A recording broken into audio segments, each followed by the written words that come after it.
Benarkah ada rencana bikin negara Melayu superpower yang meliputi wilayah Indonesia? Jangan cemas, apalagi panas dulu guys. Ini tampaknya cuma ilusi atau mimpi, tapi ditonton lumayan banyak di YouTube, bahkan ada mendapat tanggapan YouTuber Amerika. Kita tonton dulu cuplikannya, dan sekali lagi jangan panas dulu. In the Malay Archipelago found themselves at a loss. Archipelago Melayu dalam kebingungan. Rasa kebangsaan belum berkembang dan batas-batas kolonial tidak masuk akal.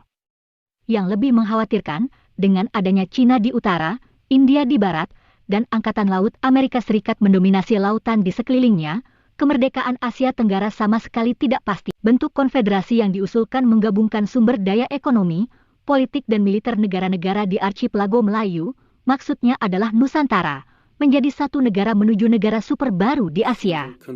And in the process, bring about a new superstate in Asia.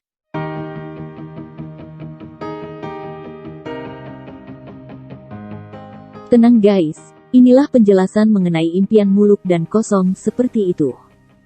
Ilusi mengenai kebesaran Melayu di Malaysia itu muncul karena mereka mencampuradukan pengertian suku Melayu dengan ras Melayu atau Austronesia. Orang Indonesia umumnya memahami kaum Melayu sebagai suku yang tinggal di pesisir Sumatera, Semenanjung Malaya, dan pesisir Kalimantan. Wilayah ini mirip dengan wilayah kekuasaan Kerajaan Sriwijaya pada abad ke-7 sampai 11 Masehi. Adapun, jika membayangkan diri sebagai bagian rumpun ras dan bahasa Melayu atau Austronesia memang amat besar.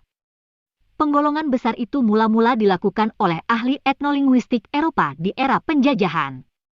Dari kategori ini, rumpun ras dan bahasa Melayu atau Austronesia terbentang dari Madagaskar hingga Pulau Paskah di ujung lautan Pasifik. Dari Taiwan hingga Selandia Baru.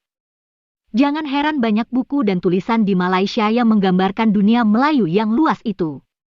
Contohnya istilah seperti Malay Archipelago atau Archipelago Melayu, Malay World, Alam Melayu, atau Dunia Melayu. Semua menggambarkan dunia Melayu yang maha luas dan besar.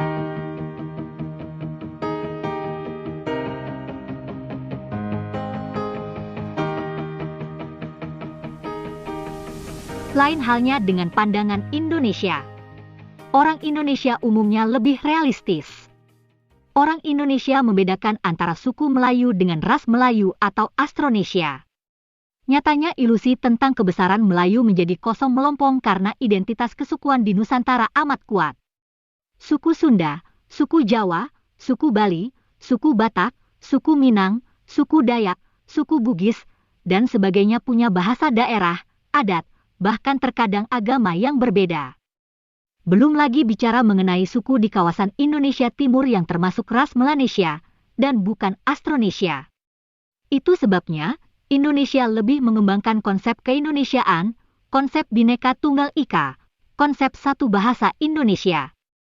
Kalaupun mau berilusi, orang Indonesia tidak mendasarkan pada konsep ras atau rumpun bahasa Austronesia, tapi lebih banyak mengenang kerajaan besar yang pernah berjaya secara nyata dalam sejarah seperti Kerajaan Sriwijaya dan Majapahit.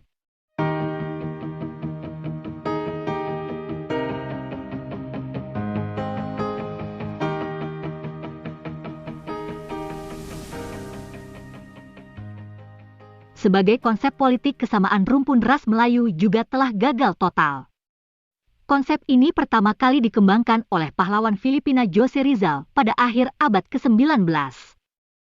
Konsep perlawanan ini menyebabkan ia dihukum mati oleh penjajah Spanyol. Nah, konsep serupa pernah diangkat oleh Malaysia, Filipina, dan Indonesia atau Mafilindo pada 1963. Konsep di era Presiden Soekarno ini lebih berkepentingan untuk menghadang pembentukan negara Malaysia oleh Inggris. Soekarno ingin Malaysia merdeka murni. Adapun Filipina menginginkan penyelesaian yang adil menyangkut wilayah Sabah dan Sarawak. Konsep Mafilindo gagal total setelah Soekarno jatuh. Sebelumnya Soekarno marah besar terhadap Tengku Abdurrahman yang lebih mengikuti penjajah Inggris dalam membentuk negara Malaysia. Maka, muncullah rencana Ganyang Malaysia. Inilah cuplikan pidato yang memperlihatkan kemarahan Soekarno itu. Malaysia adalah satu negara, kalau boleh dinamakan negara, tanpa konsep. Satu negara tanpa ideologi. Satu negara yang total monokrom. Dengan ini kami perintahkan kepada 21 juta sukarelawan Indonesia yang telah mencatatkan diri, perhebat ketahanan revolusi Indonesia dan bantu perjuangan revolusioner rakyat-rakyat Malaya, Singapura, Sabah, Sarawak, dan Brunei untuk membubarkan negara boneka Malaysia. Itulah guys, konsep Mapilindo sudah dicoba dan gagal total. Sekali lagi, jangan cemas kalau ada yang mengimpikan negara Melayu superpower atau Mapilindo atau apapun.